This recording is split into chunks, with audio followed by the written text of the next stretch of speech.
દરેક નીતિની સામે કાયદાની રીતે ઊભો રહેતો SSK ન્યૂઝ ચેનલ। ભાવનગરમાં રહેતા મામાની દીકરીને લગ્નના 7 દિવસમાં ભગાડી સુરત લઈ આવેલા ભાણિયાએ 2 મામા પર જીવલેણ હુમલો કરી એકની હત્યા કરી નાખી હતી, જ્યારે બીજાની હાલત ગંભીર હોવાનું જાણવા મળ્યું છે।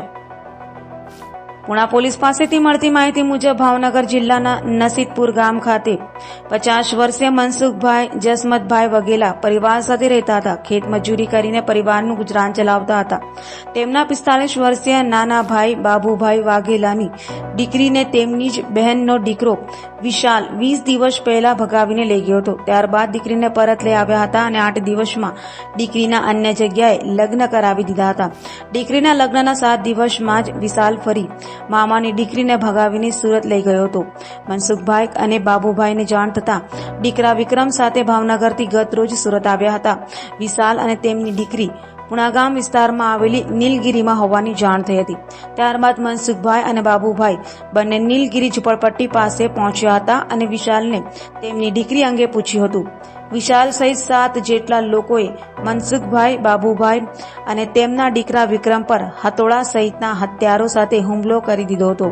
મનસુખભાઈના શરીર પર એટલા ઘા મારવામાં આવ્યા હતા કે તેનો ચહેરો પણ ઓળખી શકાય તેમ ન હતો, જ્યારે બાબુભાઈને પણ માથા પર ગંભીર ઈજાઓ કરવામાં આવી હતી, જેથી હુમલામાં મનસુખભાઈનું ઘટના સ્થળે મોત નીપજ્યું હતું। તો ઘટના અંગેની જાણ થતાં પોલીસનો કાફલો પણ ઘટના સ્થળે દોડી ગયો હતો। બાબુભાઈને 108માં હોસ્પિટલ ખાતે સારવાર અર્થે ખસેડવામાં આવ્યા હતા, જ્યાં તેમની હાલત ખૂબ જ ગંભીર હોવાથી ખાનગી હોસ્પિટલમાં ખસેડવામાં આવ્યા છે। ખાનગી હોસ્પિટલમાં બાબુભાઈ જીવન મરણ વચ્ચે ઝોલા ખાઈ રહ્યા છે। હાલ તો પોલીસે આ મામલે વધુ કાર્યવાહી હાથ ધરી છે। તો મૃતક મનસુખભાઈના પુત્ર રાજેશ વાઘેલાએ જણાવ્યું હતું કે ભાણિયાએ જ 2 મામા પર અચાનક હુમલો કરીને એક મામાને મોતને ઘાટ ઉતારી દીધા છે। અમારી દીકરીનો પણ કોઈ અતોપતો નથી। આરોપીઓને ફાંસીની સજા થવી જોઈએ અને કડકમાં કડક સજા આપી તેમણે ન્યાય મળવો જોઈએ। જી, તમારું નામ? જી સાહેબ, મારું નામ રાજેશ મનસુખભાઈ વાઘેલા। ગામ ઘટના બની હતી? ઘટનામાં તો એવું છે કે 20 દિવસ પહેલાં મારા કાકા બાબુ છે ને એની છોકરી આ લોકો ભગાડી આવ્યા હતા, સામેવાળા જે વનરાજ માઠું છે, પ્રકાશ માઠું છે, વિશાલ માઠું છે ને એક હાર્દિક માઠું કરીને છે, અને દેવલબેન માઠુભાઈ છે ચારોલિયા। ગામ એમનું છે થોરાળી, તાલુકો છે શિહોર અને જિલ્લો ભાવનગર। ત્યાર પછી 20 દિવસ પહેલાં અમારા કાકાની છોકરી ભગાડીને લઈ ગયા હતા, એને સુરતમાં લઈને ગયા હતા। પછી આ લોકો અહીંયા સુરતમાં એને ખબર પડી એટલે આ લોકો છોકરીને પાછી લઈ ગયા। પાછી લઈ ગયા પછી છોકરીને તાત્કાલિક 7 થી 8 દિવસમાં બીજે પરણાવી દીધી।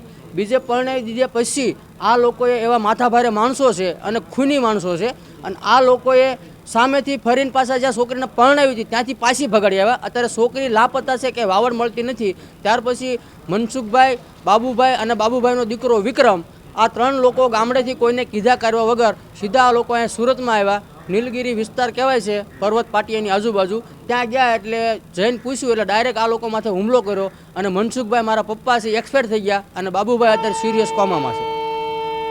આજે હુમલો કરનાર છે એ કોણ છે? હુમલો કરનાર જે વ્યક્તિ છે એ કુટુંબમાં મારા પપ્પા મનસુખભાઈ અને મારા કાકા બાબુભાઈ, એમના બેન છે અને એમના ભાણિયા છે।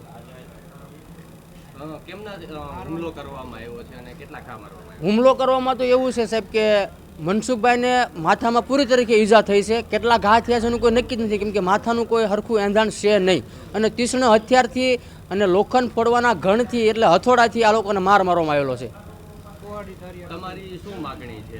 અમારી માંગણી એવી છે સરકાર પાસે કે અમને આમાં ઇન્સાફ આપો, અને આ લોકોને જે કડકથી કડક સજા થાય અને ફાંસી થાય તો અમારા માટે બેસ્ટ જ છે। દરેક નીતિની સામે કાયદાની રીતે ઊભો રહેતો SSK ન્યૂઝ ચેનલ।